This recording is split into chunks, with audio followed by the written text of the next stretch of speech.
जैसा कि last episode में हमने देखा था, जो मंडाला होता है वो वहाँ पर एक स्वॉर्ड को लाकर रख देता है, जिसके बाद अब जो वो स्वॉर्ड होती है वो सभी लोगों से बोलती है, अगर तुम चाहते हो कि तुम इस वर्ल्ड को डोमिनेट करो तो जल्दी से मेरे पास में आओ और आकर मुझे उठाओ, क्योंकि मैं तुम्हें वो पावर दूंगी जिसकी मदद से तुम इस वर्ल्ड को डोमिनेट कर पाओगे। और उसके इतना बोलते के साथ ही हम देखते हैं कि एक पर्सन जो होता है वो स्वॉर्ड की तरफ बढ़ने लगता है और स्वॉर्ड की तरफ बढ़ते हुए बोलता है कि मैं डीमन सोल्डर बनने के लिए तैयार हूँ। और उसे अपनी तरफ आता हुआ देखकर जो स्वॉर्ड होती है वो उससे बोलती है कि हाँ हाँ जल्दी से मेरे पास में आओ, मैं तुम्हें सुप्रीम पावर दूंगी जिसकी मदद से तुम गॉड और डीमन सभी को हरा पाओगे, तो आओ आकर मुझे टच करो। और स्वॉर्ड के इतना बोलते ही हम बस उस बंदे को देखते हैं जो कि पूरी तरह से उस स्वॉर्ड के कंट्रोल में लग रहा होता है, और हम देखते हैं कि अब वो सीधे जाकर उस स्वॉर्ड को पकड़ लेता है। और जो वो स्वॉर्ड होती है वो उस बंदे से बोलती है कि जल्दी आओ आकर मुझे पकड़ो, मैं तुम्हें सुप्रीम बना दूंगी जिसके बाद कोई भी तुम्हें इस वर्ल्ड के अंदर नहीं हरा पाएगा। और उसके इतना बोलते के साथ ही अब हम देखते हैं कि उस बंदे की जो बॉडी होती है वो एकदम से चलना स्टार्ट हो जाती है, और अब हम देखते हैं कि वहाँ पर उसकी बॉडी का नामो निशान भी नहीं बचता और वो पूरी तरह से वहाँ पर ख़त्म हो जाती है।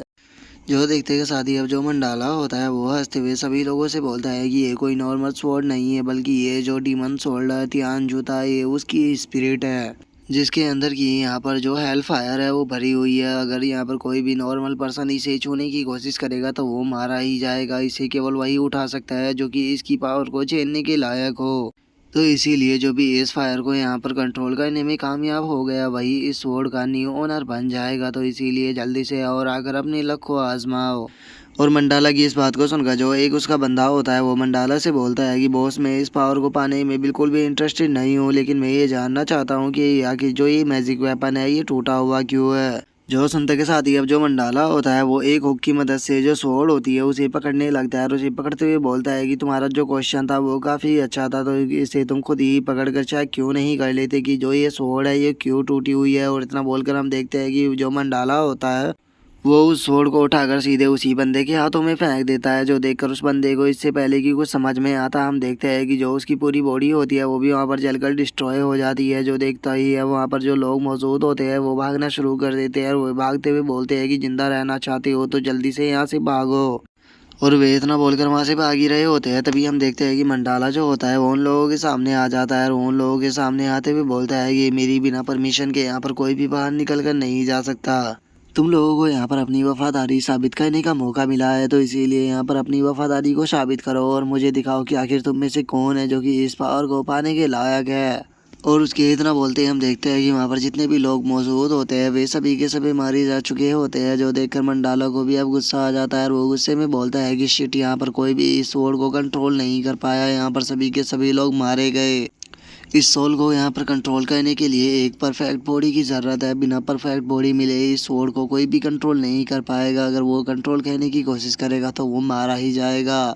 और इतना सोचकर अब जो मंडाला होता है वो थोड़ा शांत हो जाता है और वो शांत होते हुए याओ चोंग के बारे में सोचते हुए अपने मन में बोलता है कि छोड़ो अभी इस मैटर को, इसके लिए मैं बाद में भी किसी परफेक्ट बॉडी को ढूंढ लूँगा, लेकिन पहले जो याओ फैमिली है उसके साथ में मुझे थोड़े अपने बिजनेस को कंप्लीट करने के लिए जाना है। और उसके इतना बोलते ही वो हमारा जो व्यू होता है वो जी फैमिली के विले के ऊपर आ जाता है, जहाँ पर लेकिन फैन जो होता है वो सोच रहा होता है कि मुझे क्या करना चाहिए, क्या मुझे वाइपो को सीधे जाकर किल कर देना चाहिए या फिर उसे दूसरी तरीके से हैंडल करना चाहिए। और लिन्फी के इतना बोलते ही हम देखते हैं कि कोई बंदा लिन्फी के ऊपर निशाना लगाए हुए बैठा हुआ होता है और वो अपने मन में सोचता है कि ये एंटी मटेरियल और राइफल है जो कि किसी भी प्रकार के आर्मर को भी तोड़ सकती है। और अगर यहाँ पर इस राइफल की बुलेट की बात की जाए तो इसके अंदर जो बुलेट डाली हुई है वो कोई नॉर्मल बुलेट नहीं है, बल्कि उसके अंदर स्पाइडर वैनम को भी डाला हुआ है। तो इसीलिए अगर ये गन किसी ग्रैंड मास्टर को भी जाकर लग गई तो इसके वार से जो ग्रैंड मास्टर है वो भी नहीं बच पाएगा। और इतना सोचते के साथ ही अब जो वो पर्सन होता है वो सीधे लिन्फी की तरफ अपने निशाने को दाग देता है और हम देखते हैं कि जो बुलेट होती है वो सीधे अब लिन्फी की तरफ जाने लगती है, लेकिन तभी जो लिन्फी होता है वो केवल अपनी फिंगर से ही उस बुलेट को पकड़ लेता है। और उसे पकड़ने के बाद लिन्फी जो होता है वो गुस्से में उस पर्सन की तरफ देखते हुए बोलता है कि क्या तुम्हें लगता है कि तुम यहाँ पर केवल मुझे सिंगल बुलेट से मार सकते हो, लगता है कि तुम्हारा ज़िंदगी से मन भर चुका है और तुम यहाँ पर मरने ही आए हो।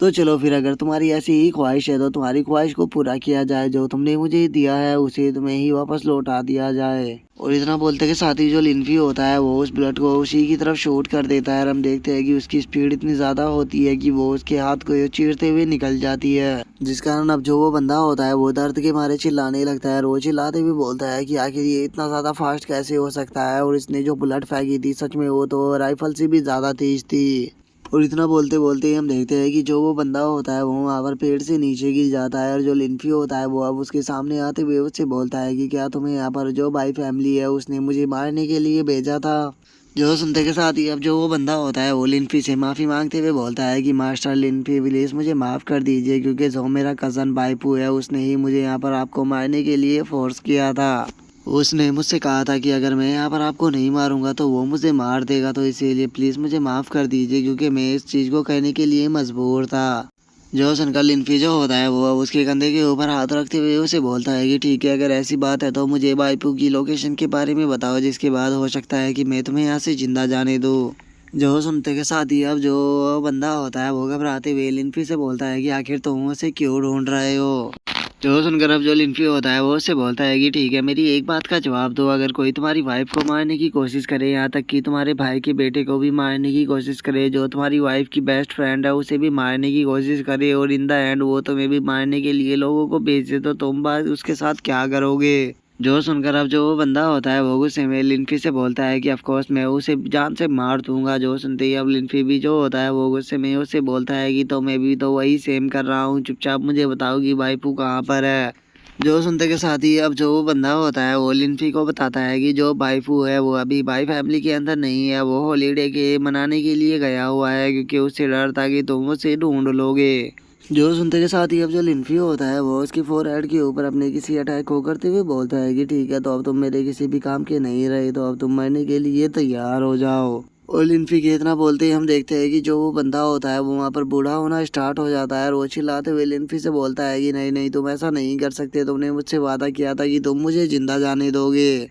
जो सुनकर लिन्फी जो होता है वो वहाँ से जाते हुए उससे बोलता है कि मैंने कहा था कि मैं इस बारे में सोचूंगा कि तुम्हें यहाँ पर जिंदा छोड़ना है या नहीं। और इतना बोलते ही हम देखते हैं कि जो बंदा होता है वो वहीं पर ही गिरकर मर जाता है, जिसके बाद हमारा जो व्यू होता है वो बाइपू के ऊपर आ जाता है, जो कि अपने कार के अंदर बैठते हुए अपने मन में सोचता है कि स्पाइडर लिली और जो बाई चैन था, मुझे उन दोनों के बारे में कोई भी न्यूज़ नहीं मिली, कहीं ऐसा तो नहीं कि वे दोनों मारे जा चुके हैं। नहीं, ये बिल्कुल भी सही नहीं हो रहा, जो सिचुएशन है वो पूरी तरह से हाथों से निकल चुकी है, तो मुझे जल्द से जल्द रोंग चैंग सिटी को छोड़कर यहाँ से निकलना होगा। और इतना सोचते के साथ ही हम देखते हैं कि बाइपू जो होता है वो वहाँ पर अपनी कार को लेकर निकल जाता है और वो वहाँ से जाते हुए अपने मन में सोचता है कि एक बार अगर मैं सिटी से बाहर निकल गया तो उसके बाद लिन्फी मुझे कभी भी नहीं ढूंढ पाएगा। और वो ये सोच ही रहा होता है, लेकिन तभी हम देखते हैं कि लिन्फी जो होता है वो उसकी कार के सामने आ जाता है, जो देखकर बाइपू भी काफ़ी शौक हो जाता है और वो शौक होते हुए बोलता है कि क्या लिन्फी आखिर यहाँ पर कैसे आ गया। और अब उसे इतनी जल्दी में आता हुआ देखकर जो लिन्फी होता है वो उसकी तरफ हाथ हिलाता हुआ बोलता है कि ओ तुम तो काफ़ी जल्दी में हो, लगता है कि तुम कहीं पर जा रहे हो। जो सुनते के साथ ही बाइपू जो होता है वो चिल्लाते हुए बोलता है कि मैं अकेला कहीं भी नहीं जाऊंगा, मैं तुम्हें भी अपने साथ में लेकर जाऊंगा, तो मरने के लिए तैयार हो जाओ। और इतना बोलते के साथ ही हम देखते हैं कि बाइपू जो होता है वो अपनी कार की फुल स्पीड को बढ़ा देता है और हम देखते हैं कि उसकी जो कार होती है वो सीधे जाकर लिन्फी से टकराती है, लेकिन जो लिन्फी होता है उसे उस कार के टकराने से घंटा भी फर्क नहीं पड़ता। इसके बाद अब लिन्फी जो होता है वो बाइपू की तरफ देखते हुए उससे बोलता है कि अच्छा, तो तुम अपनी लाइफ के साथ में यहाँ पर जो तुम्हारी कार थी उसे भी खत्म करना चाहते हो। जो सुनते के साथ ही अब जो बाइपू होता है वो लिन्फी के ऊपर अटैक करते हुए उससे बोलता है कि मैं तुम्हें यहाँ पर मार दूंगा, और वो इतना बोल ही रहा होता है, लेकिन तभी हम देखते हैं कि जो लिन्फी होता है वो उसके गले को पकड़ लेता है और वो उसके गले को पकड़ उसे बाहर फेंकते हुए बोलता है कि अच्छा, अगर तुम मेरी लाइफ लेना चाहते हो तो फिर बाहर आकर एक बार ट्राई क्यों नहीं करते। देखो, मैं यहाँ पर अपने टाइम को बिल्कुल भी वेस्ट नहीं करने वाला, तो इसीलिए चुपचाप मुझे जल्दी से बताओ कि आखिर तुम जो किंग फैमिली है उसे क्यों मारना चाहते हो, और उसी के साथ में आखिर तुम्हारे अंदर इतनी हिम्मत कैसे आ गई कि तुमने याओ गैंग को टच करने की कोशिश की। और लिन्फी की अब इस बात को सुनकर जो बाइपू होता है वो अपने मुंह से ब्लड को पूछते हुए लिन्फी से बोलता है कि क्या तुम जानते भी हो कि मेरे बाइपू नाम का मतलब क्या है। जो सुनकर जो लिन्फी होता है वो उसे साफ मना करते हुए बोलता है कि नहीं, मैं इस चीज़ को जानने में बिल्कुल भी इंटरेस्टेड नहीं हूँ। जो सुनते के साथ ही जो बाइपू होता है उसे लिन्फी के ऊपर काफ़ी गुस्सा आ जाता है और वो चिल्लाते हुए बोलता है कि मुझे मेरी बात को कंप्लीट करने दो। और इतना बोलकर अब जो बाइपो होता है वो लिनफी को बताने लगता है कि जो मेरा नाम है वो मेरे फादर ने मुझे दिया था, जिसका मतलब होता है होप। क्योंकि जो हमारी बाई फैमिली है वो किंग फैमिली के कंट्रोल में हजारों साल से है, इसीलिए मेरे फादर को लगता था कि एक दिन हम इस कंट्रोल को ख़त्म करेंगे और हम किंग फैमिली के ऊपर अपना कंट्रोल जमाएंगे। क्योंकि जो हमारी बाई फैमिली है वो भी उसी विंग फैमिली से ही आई है, लेकिन उसके बाद भी जो किंग फैमिली है वो हमें कुत्तों की तरह ट्रीट करती आई है और हम उनके लिए किसी स्लेव से ज़्यादा कुछ भी नहीं है। हमेशा से ही जो बाई फैमिली के अंदर पैदा होता है वो किंग फैमिली के लिए ही कुत्ते की तरह होता है, लेकिन अब ये नहीं होगा। अब जो बाई फैमिली है वो किंग फैमिली के ऊपर कंट्रोल करेगी। जो सुनते के साथ ही अब जो लिनफी होता है वो उससे बोलता है कि लेकिन मुझे तो ऐसा नहीं लगता, जो किंग फैमिली के लोग हैं वो तो अब तुम्हें काफ़ी अच्छे से ट्रीट करते हैं। जो सुनते ही जो भाई वो होता है वो चिल्लाते हुए बोलता है कि इस चीज़ से कोई भी फ़र्क नहीं पड़ता। इस चीज़ से जो मेरे फादर, मेरे ग्रैंडफादर और जो मेरे एंसेस्टरों की नफ़रत थी, क्या वो इस चीज़ से ख़त्म हो जाएगी? नहीं, मैं इस चीज़ को कभी भी नहीं भूल सकता। मैं अपने एंसेस्टरों की नफ़रत को ऐसे ही ख़त्म होने नहीं दे सकता। मैं इस किंग फैमिली को ख़त्म कर दूंगा और मैं इन सभी को जो हमारे एंसेस्टर थे उनसे मिलने के लिए ज़रूर भेजूंगा। और इतना बोलते ही जो वाइपो होता है वो अपने पास से किसी चीज़ को निकाल लेता है और उसे निकालने के बाद वो लिनफी को दिखाते हुए उससे बोलता है कि क्या तुम जानते हो कि ये क्या है? ये मदर ऑफ स्पाइडर का एग है, जिसे खाने के बाद मैं भी तुम्हारी तरह यहाँ पर ग्रैंड मास्टर बन जाऊंगा और इसे खाने के बाद मैं अपने सभी दुश्मनों को ख़त्म कर दूंगा, जिसकी शुरुआत जो होगी वो तुमसे ही होने वाली है। जिसके बाद जो मेरी बाई फैमिली होगी वो इस पूरे वर्ल्ड के ऊपर कंट्रोल करेगी। और इतना बोलते के साथ ही अब जो वाइपो होता है वो उस एग को खा जाता है, जिसे देखकर लिनफी जो होता है वो कार्टून सा फेस बनाकर उसकी तरफ देखते हुए बोलता है कि इस एग को देखकर मैं बता सकता हूँ कि ये पूरी तरह से सड़ा हुआ होगा। क्या तो तुम इस तरह की चीज़ को कैसे खा सकते हो? लगता है कि तुम्हारा ज़िंदगी से मन भर चुका है, इसीलिए तुमने अब इस तरह की चीज़ों को खाना शुरू कर दिया। तो तुम टेंशन मत लो, मैं बहुत ही जल्द तुम्हें दूसरी वर्ल्ड के अंदर भेज दूंगा। और लिनफी के इतना बोलते ही हम बाइपो को देखते हैं, जिसकी कि अब जो बॉडी होती है वो डेविल की तरह वहाँ पर ट्रांसफॉर्म होना शुरू हो जाती है। जो देखते ही अब जो लिनफी होता है वो वहाँ पर अपनी किसी टेक्निक को एक्टिवेट करते हुए बोलता है कि अगर मैं तुम्हें यहाँ पर इसी तरह से पीटूंगा तो यहाँ पर काफ़ी शोर शराबा होगा, जिससे कि लोगों की नींदें भी खराब हो जाएगी। और वैसे भी मैं यहाँ पर अपनी लो प्रोफाइल को रखना चाहता हूँ,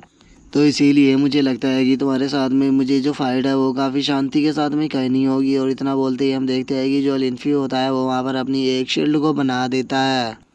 और उसके इतना कहते ही हम देखते हैं कि जो वाइपो होता है वो लिनफी के ऊपर अटैक करने के लिए आने लगता है और वो लिनफी के ऊपर अटैक करते हुए बोलता है कि अब मैं तुम्हारे साथ में यहाँ पर बात करके अपने टाइम को वेस्ट नहीं करूँगा, क्योंकि वैसे भी जो स्पाइडर है गया वो केवल मुझे 10 मिनट तक ही ट्रांसफॉर्म रख पाएगा, लेकिन जो 10 मिनट है वो यहाँ पर मेरे लिए काफ़ी होने वाली है। तुम्हें ख़त्म करने के लिए तो मरने के लिए तैयार हो जाओ। और इतना बोलकर बाइपो जो होता है वो लिनफी के ऊपर अटैक करने ही वाला होता है, लेकिन तभी लिनफी जो होता है वो एक चाटा मारकर उसे पीछे फेंक देता है। और हम देखते हैं कि जो वाइपो होता है वो फुल स्पीड में जाकर जो शील्ड होती है उससे पीछे टकराता है, जिस कारण उसकी हालत भी काफ़ी ख़राब हो जाती है। और हम देखते हैं कि उसके मुंह से भी ब्लड आना शुरू हो जाता है।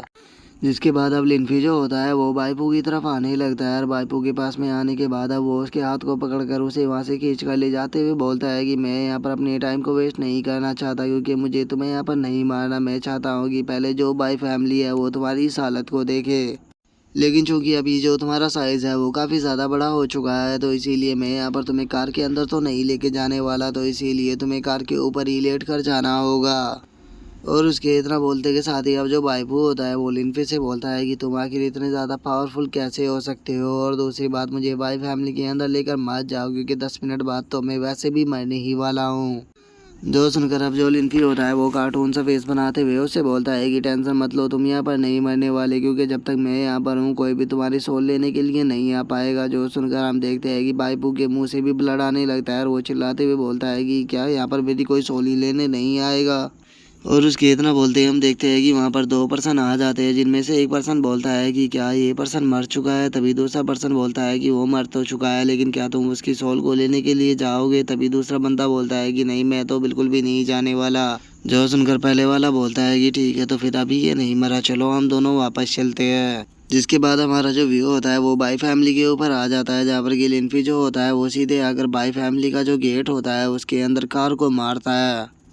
जिस कारण हम देखते हैं कि जो भाईजान और जो उसके फादर होते हैं वो दोनों बाहर आ जाते हैं। और जो भाईजान के फादर होते हैं वो लिनफी को देखकर वहाँ पर बोलते हैं कि मास्टर लिन, आप ये क्या कर रहे हो? जो सुनकर जो लिनफी होता है वो बाइपू की तरफ इशारा करते हुए उन दोनों से बोलता है कि क्या तुम इस पर्सन को जानते हो। जो सुनते के साथ ही अब जो भाईजान और जो उसके फादर होते हैं वे दोनों बहुत ज़्यादा शौक हो जाते हैं। और जो भाईजान होता है वो शौक होते हुए बोलता है कि आखिर सेकंड अंकल को क्या हो गया, उनकी हालत इस तरह की कैसे हो गई। जो सुनते के साथ ही अब जो लिन्फो होता है वो बाइपू को वहाँ से उठाने लगता है और वो उसे उठाते हुए उसे बोलता है कि तुम्हारे लिए सही यही रहेगा कि तुम चुपचाप इन लोगों को सच सच बता दो, क्योंकि तुम भी जानते हो कि तुम्हारी बॉडी के अंदर 10,000 पॉइजन है। और याद रखना जब तक मैं यहाँ पर हूँ मैं तुम्हें मरने नहीं दूंगा, और ये जो 10,000 पॉइजन है ये तुम्हें यहाँ पर जीने नहीं देगा, जिससे कि जो तुम्हारी हालत है वो क्या हो जाएगी ये तुम भी अच्छे से जानते हो। और इतना बोलते ही जो लिंफी होता है वो उसकी बॉडी को उठाकर उन दोनों के पास में डाल देता है, जिसके बाद अब जो बाइपू होता है वो उन दोनों को बताता है कि जो मेरे फादर थे वो तुम भी जानते हो कि वो किंग फैमिली के द्वारा ही मारे गए थे। और उससे अलग जो किंग फैमिली है उसने पिछले 4,000 सालों से हम लोगों को दबा कर रखा हुआ है, तो इसीलिए मैं किंग फैमिली को ख़त्म करना चाहता था ताकि मैं अपनी बाई फैमिली को आगे बढ़ा सकूँ। जो सुनकर जो भाईजान का फादर होता है वो उसे बोलता है कि बस भाई ये तुम्हारी खुद की सोच है, क्योंकि जो किंग फैमिली है तुमने कहा कि वो पिछले 4,000 सालों से हम लोगों को दबा कर रख रही है, लेकिन क्या तुम भूल गए कि पार्ट से हम दोनों के बीच में कोई भी नफरत नहीं है, बल्कि हम दोनों प्यार के साथ में रह रहे हैं। तभी जो भाईजान होता है वो भी वाइपू से बोलता है कि सेकंड अंकल आप भी जानते हो कि जो ग्रैंडपा की डेथ थी वो बहुत ही मिस्टीरियस तरह से हुई थी, और उसी के साथ में किंग फैमिली से रिलेटेड हमें कोई भी एविडेंस नहीं मिल पाया था। तो आप ये कैसे कह सकते हो कि ग्रैंडपा की जो डेथ थी वो उन्हीं लोगों के कारण हुई थी? हो सकता है कि उन्हें किसी दूसरे पर्सन ने मारा हो ताकि हम दोनों फैमिली के बीच में दुश्मनी हो सके।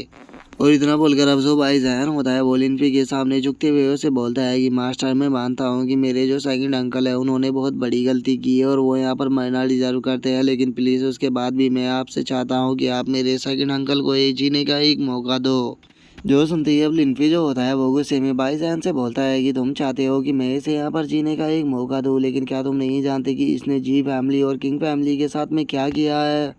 सच्चाई तो ये है कि अगर मैं इतना पावरफुल नहीं होता तो मुझे नहीं लगता कि अभी तक जो जी फैमिली या बाई फैमिली है उन दोनों में से कोई भी बचा होता, यहाँ तक कि अभी तक तो मैं खुद भी मारा जा चुका होता। भाईजान ये इस वर्ल्ड का रूल है, हम जिस तरह के कर्म करते हैं हमें उसी तरह का फल मिलता है, और अगर तुम इसी तरह के पर्सन बने रहोगे तो याद रखना फ्यूचर में तुम्हें काफ़ी ज़्यादा सफ़र करना पड़ेगा।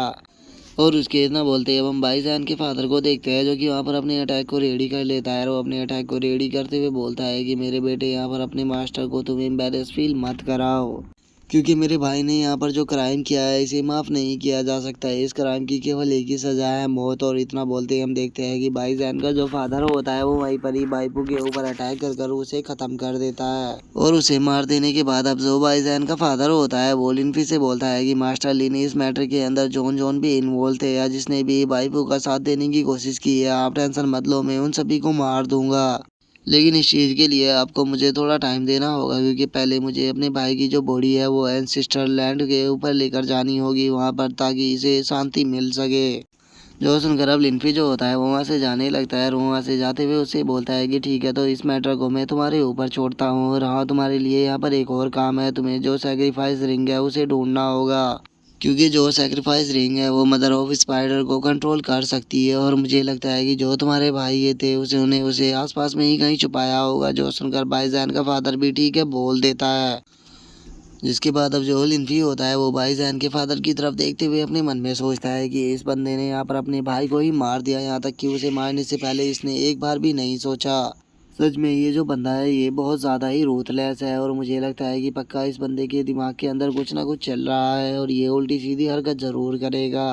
और लिनफी के अब इतना बोलते के साथ ही हमारा जो व्यू होता है वो अगले दिन पर जी फैमिली के अंदर आ जाता है, जहाँ पर कि हम देखते हैं कि जो लिनफी होता है वो मज़े में नहा रहा होता है। जिसके बाद हम देखते हैं कि लिनफी के पास में जो भाईजान का फादर होता है उसकी कॉल आती है, और वो लिनफी को बताता है कि मैं जानता हूँ कि मेरे भाई ने काफ़ी बड़ी गलती की थी, तो इसीलिए मैंने उसके साथ में जितने भी बंदे इन्वॉल्व थे उन सभी को ख़त्म कर दिया, लेकिन जो सेक्रीफाइस रिंग थी मैं उसे नहीं ढूंढ पाया, तो इसीलिए इस चीज़ के लिए मैं आपसे माफ़ी मांगना चाहता हूँ। लेकिन अभी के लिए मैं एंसेस्टर लैंड पर जा रहा हूँ, अगर मुझे कोई क्लू मिला तो मैं आपके पास में कॉल ज़रूर करूँगा। जो का लिनफी भी उसे ठीक है बोल देता है,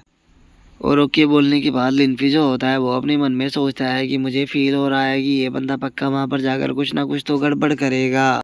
और लिनफी के इतना सोचती है हमारा जो व्यू होता है वो याओ गैंग के ऊपर आ जाता है, जो कि बैठे हुए गेम खेल रही होती है। और वो गेम खेलते हुए गुस्से में बोलती है कि आखिर ये बंदा मर क्यों नहीं रहा। और उसके इतना बोलते के साथ ही हम देखते हैं कि लिनफी जो होता है वो वहाँ पर आ जाता है। और वहाँ पर आने के बाद याओ गैंग से बोलता है कि जो भाई होता है वो मारा जा चुका है।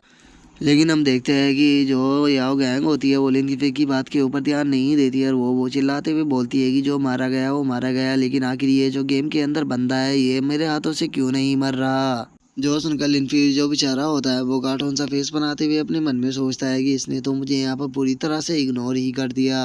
और इतना सोचकर अब जो लिनफी होता है वो याओ गैंग की बॉडी के अंदर थोड़ी सी एनर्जी डालते हुए उसे बोलता है कि ठीक है तुम यहाँ पर खुद ही देख लो कि कौन कौन मारा गया है। और लिनफी के इतना बोलते ही हम देखते हैं कि याओ गैंग के सामने अब वे सभी पर्सन घूमने लगते हैं जिन्हें कि अभी तक जो लिनफी था उसने मारा था। और अब इस सभी चीज़ को देख लेने के बाद जो याओ गैंग होती है वो थोड़ी शर्माते हुए लिनफी से बोलती है कि क्या तुमने इन सभी लोगों को इसीलिए मार दिया क्योंकि ये लोग यहाँ पर मुझे मारने की कोशिश कर रहे थे। और इतना बोलकर जो याओ गैंग होती है वो अपने मन में सोचती है कि जो लिनफी है वो मेरे लिए इतना सब कुछ कर रहा है, लेकिन इसके लिए मैंने अभी तक कुछ भी नहीं किया। और इतना सोचकर अब जो याओ गैंग होती है वो लिनफी से बोलती है कि मैंने तो तुम्हारे प्यार को रिजेक्ट कर दिया था, तो फिर तुम मेरे लिए ये सब कुछ क्यों कर रहे हो। जो सुनकर लिनफी जो होता है वो उसे बोलता है कि क्योंकि तुम याओ गैंग हो। और इतना बोलते ही लिनफी जो होता है वो गेम खेलना शुरू कर देता है। और वो चिल्लाते हुए बोलता है कि आखिर ये पर्सन इतना ज़्यादा मोटा क्यों है। और अब लिनफी को ऐसे गेम खेलता हुआ देखकर याओ गैंग भी थोड़ा कार्टून सा फेस बना लेती है। और अब वो लिनफी से पूछती है कि लिनफी क्या मैं जान सकती हूँ कि जो एम्प्रेस याओ गैंग थी वो किस तरह की पर्सन थी। जो सुनकर अब जो लिनफी होता है वो याओ गैंग को बताता है कि जो एम्प्रेस याओ गैंग थी वो बिल्कुल तुम्हारी तरह ही थी। जो सुनकर याओ गैंग जो होती है वो काफ़ी ब्लश करने लगती है। और वो ब्रश करते हुए लिनफी से बोलती है कि ठीक है तो क्या तुम मुझे सिखा सकते हो कि मैं किस तरह से कल्टीवेशन की प्रैक्टिस कर सकती हूँ। जो सुनकर अब जो लिनफी होता है वो याओ गैंग से पूछता है कि अच्छा तो मुझे तुम ये बताओ कि आगे तुम्हारा एकदम से कल्टीवेशन करने का प्लान कैसे बन गया। कहीं ऐसा तो नहीं कि तुम अपनी बॉडी के अंदर जो डिवाइन पावर है उसे दोबारा से अवेकन करना चाहती हो एम्परर बनने के लिए। जो सुनकर याओ गैंग जो होती है वो लिनफी से बोलती है कि नहीं मैं एम्प्रेस याओ गैंग नहीं बनना चाहती, बल्कि बस मैं प्रैक्टिस इसलिए करना चाहती हूँ ताकि मैं खुद को पावरफुल बना सकूँ। इसीलिए मैं तुमसे पूछना चाहती हूँ कि क्या तुम मुझे कल्टीवेशन की प्रैक्टिस करा सकते हो। जो सुनकर लिनफी जो होता है वो उससे पूछता है कि ठीक है मैं तुम्हें प्रैक्टिस तो करा दूंगा, लेकिन मुझे ये बताओ कि तुम अपनी बॉडी को मुझसे इस तरह से क्यों छुपा रही हो। जो सुनकर याओ गैंग जो होती है वो लिनफी से थोड़ा शर्माते हुए बोलती है कि मुझे डर है कि अगर तुम मुझे यहाँ पर प्रैक्टिस कराओगे तो उसी के साथ में तुम मुझे आसपास में छेड़ने की कोशिश करोगे।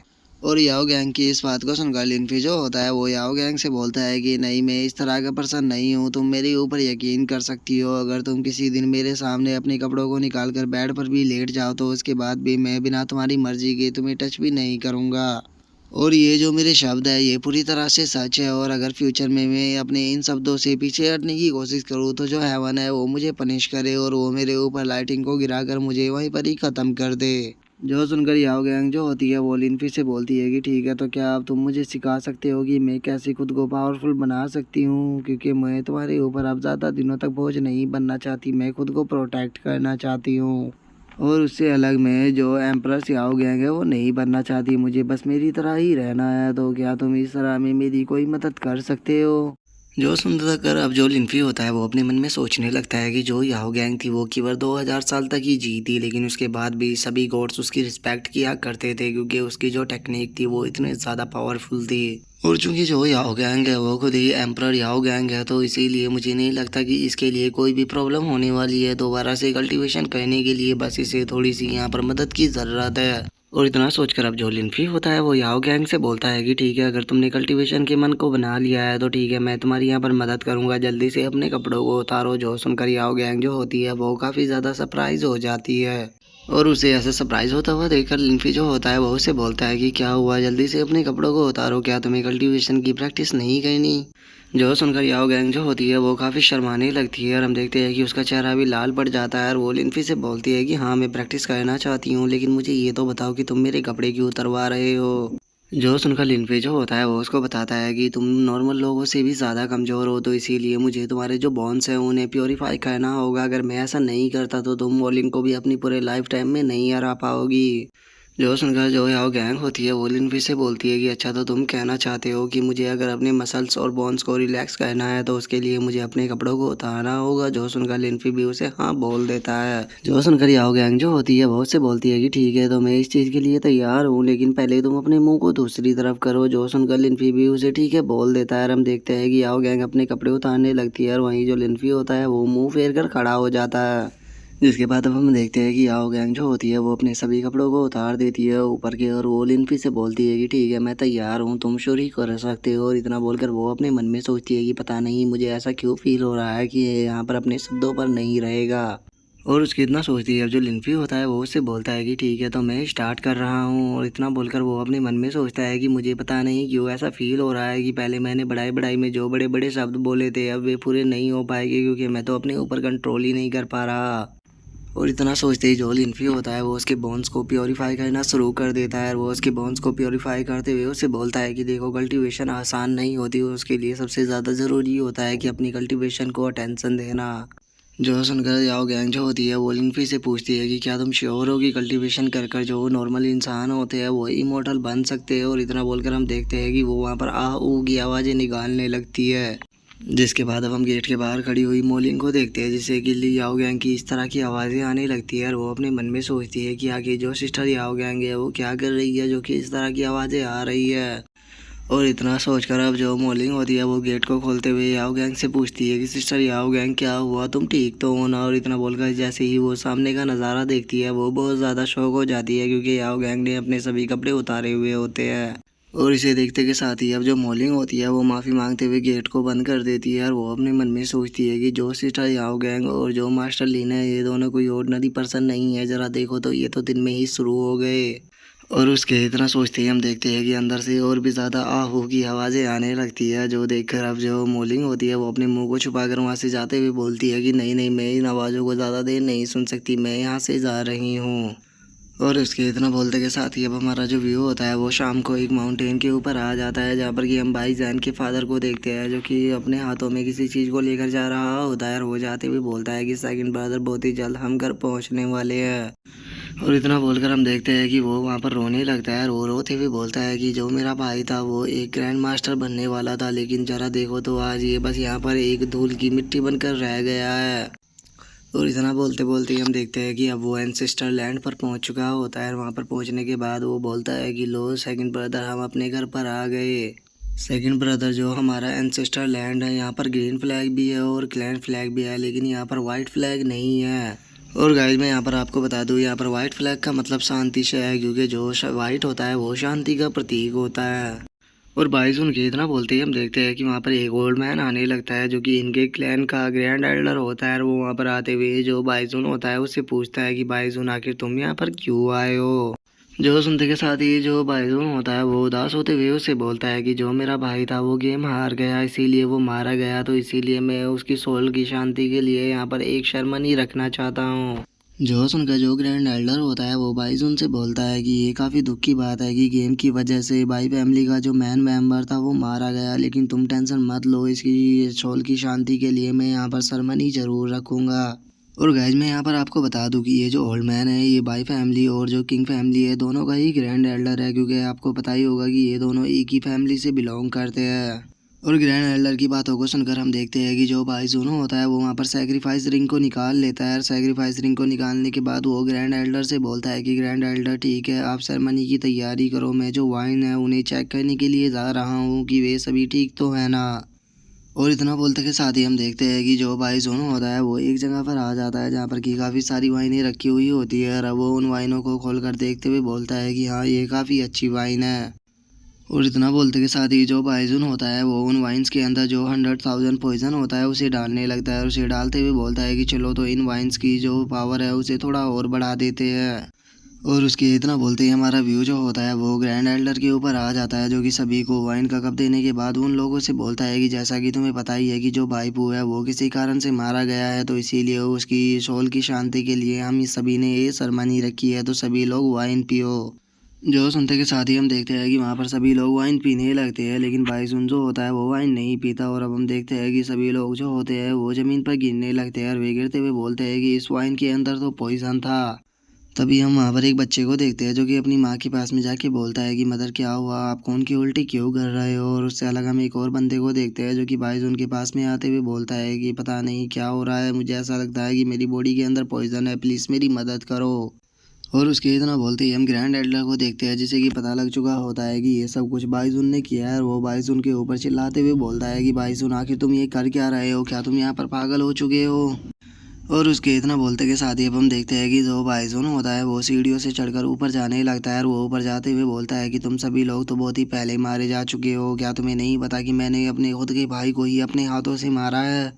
तो तुम सोच ही सकते होगे कि अपने भाई को मारने के बाद मुझे किस तरह से फील हो रहा होगा। और अगर तुम्हारी किंग फैमिली की बात की जाए तो वो भी बहुत पहले ख़त्म हो चुकी होती है अगर उसकी हमारी फैमिली ने जान ना बचाई होती। लेकिन उसके बाद भी हमारी फैमिली को क्या मिला, कुछ भी नहीं, बस हमें कुत्तों की तरह ट्रीट किया गया। जो सुनते के साथ ही अब हम देखते हैं कि जो ग्रैंड एल्डर होता है वो उसके ऊपर चिल्लाते हुए उसे बोलता है कि तुम्हारा भाई जो था उसे तुमने खुद नहीं मारा है, लेकिन क्या उसका बदला लेने के लिए तुम पूरे क्लैन को ही ख़त्म कर दोगे। ज़रा एक बार देखो तुमने यहाँ पर सभी लोगों के साथ में क्या हो किया है, क्या तुम इस चीज़ से सेटिस्फाई हो। जो सुनते के साथ ही बाइजुन जो होता है वो इस सैक्रिफाइस रिंग को आगे करते हुए बोलता है कि नहीं, मैं अभी सेटिस्फाई नहीं हूँ क्योंकि मुझे तुम सभी का ब्लड चाहिए, मुझे अपने क्लैन का ब्लड चाहिए। और इतना बोलते के साथ ही हम देखते हैं कि वो उस रिंग को ऊपर की तरफ करता है जिस कारण हम देखते हैं कि आसमान जो होता है वो हरा पड़ जाता है। और अब हम देखते हैं कि वहाँ पर काफ़ी ज़्यादा जहरीले जहरीले स्नेक आना शुरू हो जाते हैं। और हम देखते हैं कि उन्हीं स्नेकों के बीच में एक बच्चा फंसा हुआ होता है जो कि बाइजुन से बोलता है कि अंकल जुन प्लीज़ मुझे बचाइए। और उस बच्चे को वहाँ पर फंसा हुआ देखकर जो बाइसुन होता है वो भी काफ़ी सरप्राइज हो जाता है। और वो उससे बोलता है कि बच्चे एक मिनट रुको, मैं तुम्हें बचाने के लिए आ रहा हूँ। और इतना बोलते ही वो दोबारा से खुद के हाथ को रोक लेता है और वो अपने मन में सोचता है कि नहीं, मैं इस तरह से सो फाइटर नहीं बन सकता क्योंकि मुझे यहाँ पर अपने भाई की मौत का बदला लेना है। तो इसीलिए क्लैन के जितने भी लोग हैं इन सभी को मरना होगा, चाहे वो बच्चा हो, बूढ़ा हो या फिर औरत। और उसके इतना बोलते ही हमारा व्यू लिनफी के ऊपर आ जाता है जहाँ पर कि अब लिनफी को किसी का कॉल आता है जिसे देखकर लिनफी जो होता है वो अपने मन में सोचता है कि अच्छा, तो क्या इसने इतनी जल्दी ही अपने नेक्स्ट प्लान को चल दिया। और इतना सोचकर अब जो लिनफी होता है वो कॉल को उठा लेता है और वो कॉल को उठाते हुए बोलता है कि क्या हुआ, क्या तुम्हें कुछ मिला है। जो सुनकर बाइजुन जो होता है वो उसको बताता है कि हाँ, मुझे सैक्रिफाइस रिंग मिल गई है जो कि एंसेस्टर लैंड पर जो एल्डर थे उनके हाथ में थी। क्योंकि यहाँ पर जो ग्रैंड एल्डर थे उन्होंने मेरे भाई के मरने पर यहाँ पर एक सेरेमनी को रखा था और उसी सेरेमनी के अंदर उन्होंने यहाँ पर ब्लड सैक्रिफाइस रिंग का यूज कर कर यहाँ पर जितने भी क्लैन के लोग थे उन सभी को मार दिया।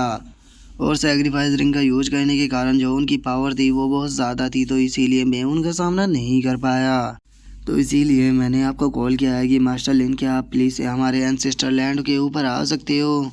क्योंकि अब केवल आप ही हो जो कि यहाँ पर आने के बाद ग्रैंड एल्डर को रोक सकते हो। क्योंकि ग्रैंड एल्डर जो है वो मदर ऑफ स्पाइडर को कंट्रोल करने के लिए जा रहे हैं और अगर उन्होंने ऐसा किया तो वो पूरे शहर के अंदर तबाही मचा देंगे। जो सुनकर अब जो लिनफी होता है वो फ़ोन को काटते हुए उसे बोलता है कि ठीक है, तुम टेंशन मत लो, मैं जल्दी ही वहाँ पर आ रहा हूँ। जो सुनते के साथ ही हम देखते हैं कि जो बाइसुन होता है वो काफ़ी खुश होने लगता है और वो खुश होते हुए बोलता है कि बेवकूफ़ लिनफी, कहीं के याद रखना, ज़रा तुम एक बार यहाँ पर आओ, उसके बाद मैं तुम्हें बहुत ही बुरी मौत देने वाला हूँ अपनी भाई की मौत का बदला लेने के लिए।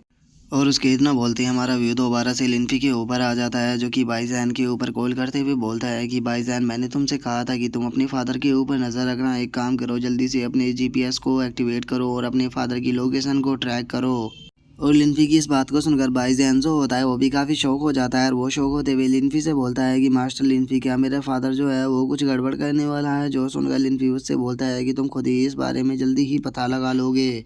और उसकी अब इतना बोलते ही हमारा व्यू लिनफी के ऊपर आता है जो कि वहाँ पर अपनी किसी टेक्निक को एक्टिवेट कर देता है और उस टेक्निक को एक्टिवेट करने के बाद बोलता है कि सच में ये कितने शर्म की बात है कि जो बाइसुन है वो इस तरह की ट्रिक को खेल रहा है। और इतना बोलते के साथ ही अब जो लिनफी होता है वो सीधे ही एंसेस्टर लैंड पर टेलीपोर्ट हो जाता है और वहाँ पर आने के बाद अब वो वहाँ पर मेंढकों को देखते हुए बोलता है कि सच में मुझे इन मेंढकों से बहुत ज़्यादा नफरत है। और इतना बोलते ही अब जो लिनफी होता है वो वहाँ पर अपनी पावर को जनरेट कर देता है जिस कारण हम देखते हैं कि वहाँ पर जितने भी स्नेक और मेंढक वेंढक मौजूद होते हैं वे सभी के सभी ख़त्म हो जाते हैं।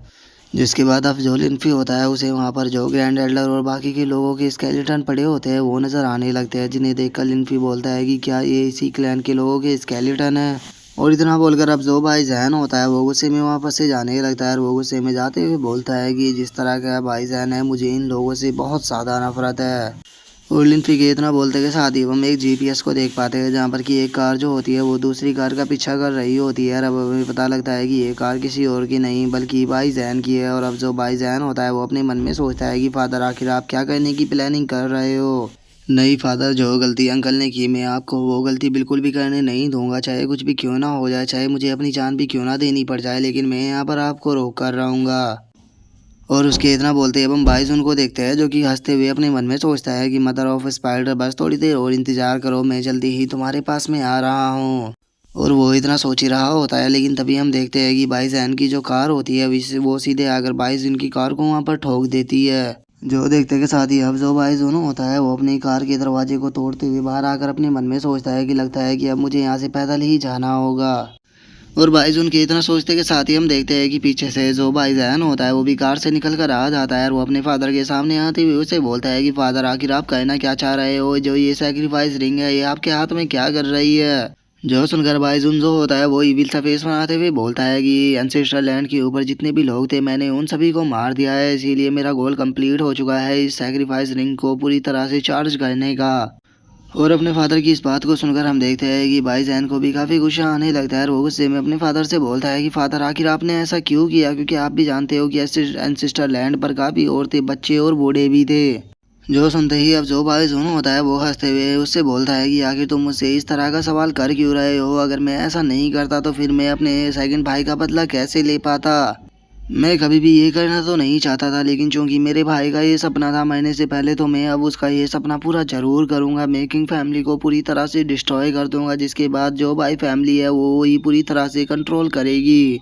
और अपने फादर के इस रूप को देखकर भाई जैन जो होता है वो थोड़ा घबराते हुए अपने फादर से बोलता है कि फादर जो सेकंड अंकल थे वो गलत थे, तो आपको ऐसा नहीं करना चाहिए। जो सुनते के साथ ही बाइजुन जो होता है वो गुस्से में चिल्लाते हुए उससे बोलता है कि तुम अपने मुंह को बंद करो, मुझे इस चीज़ से कोई भी फर्क नहीं पड़ता कि वो सही था या गलत था। तुम्हारे लिए यहाँ पर केवल एक ही बात जानना ज़रूरी है, क्योंकि जो मेरा भाई था उसके साथ में मैंने 50 साल बिताए हैं, और अगर तुम्हारी बात की जाए तो तुम्हारे साथ तो मैंने केवल 20 ही साल बिताए हैं। तो अगर मैं अपने हाथों से अपने ही भाई को मार सकता हूँ तो मेरे लिए तुम्हें भी ख़त्म करना कोई बड़ी बात नहीं होगी। तो इसीलिए सही यही रहेगा कि तुम मेरे सामने मत आओ। क्या तुम जानते भी होगे इस रिंग को हमने किस तरह से ढूंढा था। और उसके इतना बोलते ही हमारा जो व्यू होता है वो अब पास्ट में आ जाता है, जहाँ पर कि हम देखते हैं कि बाइजुन जो होता है वो अभी एक बच्चा होता है। और वो खुश होते हुए बोलता है कि देखना मैं फ्यूचर में एक ग्रेट पर्सन बनूंगा। और इतना बोलकर बाइजुन जो होता है वो बाइपू की तरफ देखने लगता है। और वो बाइपू की तरफ देखते हुए उससे बोलता है कि बाइपू मुझे बताओ कि तुम्हारा ड्रीम क्या है, आखिर तुम क्या बनना चाहते हो। जो सुनकर बाइपू जो होता है वो भी थोड़ा सोचने लगता है। और अब थोड़ी देर ऐसे ही सोचने के बाद वो खुश होते हुए बोलता है कि मैं बस अपने बड़े भाई की मदद करना चाहता हूँ, ताकि जो मेरे बड़े भाई है वो एक ग्रेट पर्सन बन सके।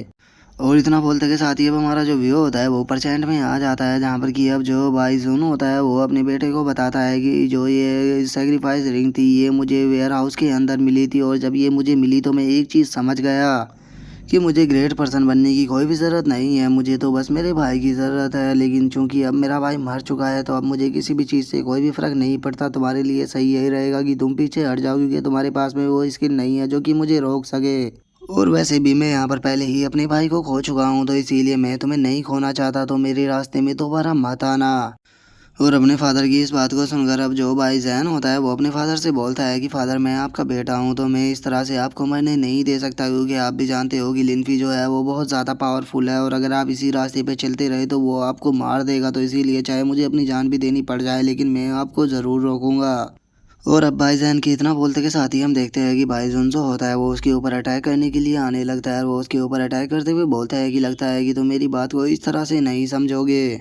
और अपने फादर के इतना बोलते ही हम देखते हैं कि भाईजान जो होता है वो भी अपने पंच मारकर अपने फादर के पंच को रोक लेता है। और वो अपने फादर के पंच को रोकते हुए बोलता है कि मैं मानता हूँ कि फादर आपने केवल मेरे साथ 20 साल ही बिताए हैं, लेकिन आप मुझसे हमेशा ही ये बहुत बोलते रहे हैं कि मुझे पावरफुल बनना होगा, मुझे किसी से भी कमज़ोर नहीं रहना। और हम देखते हैं कि ये जो भाईजान होता है वो अपने फादर को पंच मारकर काफ़ी पीछे फेंक देता है। और पीछे फेंकने के बाद अब वो अपने ओरा को रिलीज करते हुए बोलता है कि फादर ये आप भी जानते हो कि हर बच्चे का कर्म होता है अपने फादर और मदर को प्रोटेक्ट करना। मेरे पास में मदर नहीं है, लेकिन मैं अपने फादर को प्रोटेक्ट ज़रूर करूँगा। जो सुनते के साथ ही बाइजुन जो होता है वो अब सैक्रिफाइस रिंग की पावर को एक्टिवेट करने लगता है। और उसकी पावर को एक्टिवेट करने के बाद वो उससे बोलता है कि ठीक है, तो अगर ऐसी बात है तो मेरे बेटे अब तुम वो पहले पर्सन होने वाले हो जो कि मेरी हाथों से मरोगे। और अपने फादर के इतना बोलते के साथ ही बाईजैन जो होता है वो अपने फादर के ऊपर 1000 विंड पंच का अटैक को कर देता है और हम देखते हैं कि वो उसके ऊपर पंच करने के लिए बढ़ ही रहा होता है, लेकिन तभी जो भाई जोनो होता है वो बहुत ही स्पीड के साथ में भाईजान के ऊपर अटैक कर निकल जाता है और हम देखते हैं कि एकदम से ही जो भाईजान होता है उसके ऊपर काफ़ी सारे पंच पड़ना स्टार्ट हो जाते हैं, जिस कारण उसकी हालत भी काफ़ी ख़राब हो जाती है और वो वहीं ज़मीन पर गिर जाता है। और अब जो भाई जोनो होता है वो वहाँ से जाते हुए भाईजान से बोलता है कि बच्चे तुम अभी काफ़ी ज़्यादा यंग हो, तो आखिर तुमने ये सोच भी कैसे लिया कि तुम मुझे यहाँ पर हरा दोगे। मैं तुम्हें मारना नहीं चाहता, लेकिन मैं यहाँ पर तुम्हारी आंखें ज़रूर खोलूँगा, तो ज़रा देखते रहो कि आखिर अब मैं किंग फैमिली का क्या हाल करता हूँ। और भाईजान के इतना बोलते के साथ ही अब हमारा जो व्यू होता है वो किंग फैमिली की मेंशन के अंदर आ जाता है, जहाँ पर कि अब जो किंग फैन होता है वो जैसे ही गेट को खोलता है वो बहुत ज़्यादा शौक हो जाता है, क्योंकि वहाँ पर चारों तरफ स्नेक ही स्नेक होते हैं, जिन्हें देखते के साथ ही किंग फैन जो होता है वो बहुत ज़्यादा शौक हो जाता है और वो शौक होकर चिल्लाते हुए बोलता है कि आखिर इतने ज़्यादा स्नेक कहाँ से आ गए, बेटे बेटी जल्दी यहाँ से भागो क्योंकि हमारे फ्लोर के ऊपर स्नेक आ रहे हैं। और उसके इतना बोलते ही हम देखते हैं कि लीज यू और जो किंग यू होते हैं वे दोनों भी वहाँ पर आ जाते हैं। जो लीज यू होती है वो अपने फादर से बोलती है कि फादर यहाँ पर चल क्या रहा है। जो सुनकर किंग फैन जो होता है वो उसको बताता है कि पता नहीं क्या हो रहा है, लेकिन एकदम से ही हमारी फैमिली के अंदर स्नेक आना स्टार्ट हो गए हैं। लेकिन ये अपना आप ही नहीं हो सकता, मुझे लगता है कि इस चीज़ के पीछे पक्का जो भाई फैमिली है उसी का ही हाथ है और वो इतना बोल ही रहा होता है। लेकिन तभी हम देखते हैं कि वहाँ पर जो स्नेक फ्रॉग और बाकी के कीड़े मकोड़े होते हैं वो उनके ऊपर अटैक कर देते हैं और इससे पहले कि वे उन्हें नुकसान पहुंचा पाते हम देखते हैं कि उन सभी के ऊपर एक शील्ड बन जाती है, जिसका वे सभी उस शील्ड से टकराकर पीछे गिर जाते हैं। जिसके बाद अब हम देखते हैं कि जो लिन्फी होता है वो एकदम से वहाँ पर टेलीपोर्ट हो जाता है और वो टेलीपोर्ट होते हुए बोलता है कि लगता है कि जो बाइजुन था उसने अपने काम को करना स्टार्ट कर दिया। और लिन्फी को एकदम से अपने सामने इस तरह से टेलीपोर्ट होता हुआ देखकर किंग यू जो होता है वो भी काफ़ी शौक हो जाता है और वो शौक होते हुए बोलता है कि ये एकदम से कहाँ से आ गया। और उसके अब इतना बोलते ही जो हमारा आज का एपिसोड है वो यहीं पे कंप्लीट हो जाता है। तो नेक्स्ट एपिसोड में देखें कि आगे क्या होता है। अगर आप लोगों को वीडियो अच्छी लगी हो तो लाइक करना, चैनल को सब्सक्राइब करना। मैं मिलता हूँ नेक्स्ट एपिसोड में, तब तक के लिए बाय बाय गाइस।